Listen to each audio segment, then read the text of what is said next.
Politiquement, ça ne va pas en rester là. Les démocrates reprochent à Donald Trump d'avoir amputé le budget, supprimé des centaines d'emplois dans tous les services de météorologie du pays, suggérant, comme l'a rapporté d'ailleurs le New York Times, que ces postes qui n'ont pas été remplacés, ont brouillé, ces postes vacants ont brouillé la coordination avec les urgences locales texanes. Alors le sénateur républicain du Texas, Ted Cruz, vient de s'exprimer et accuse justement l'opposition de profiter de cette catastrophe épouvantable pour entrer dans des querelles partisanes. On a l'habitude, a-t-il dit.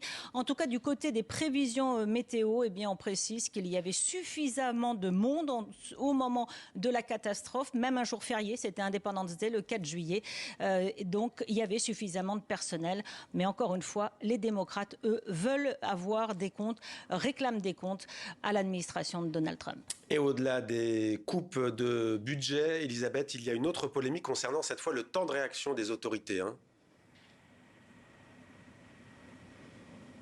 Ah oui, là, une enquête est ouverte, effectivement, au moins pour comprendre si la chaîne entre les alertes lancées pour prévenir et les opérations d'évacuation sur le terrain, cette chaîne n'a pas connu des ruptures. Les autorités texanes le rappellent, il y a eu 2 alertes lancées, peu après 1h du matin et peu après 4h du matin, cette nuit-là, sauf que c'était au moment où les gens dormaient. Est-il possible de prévenir à l'avance, plus à l'avance, ces crues éclairs, comme on les appelle ici?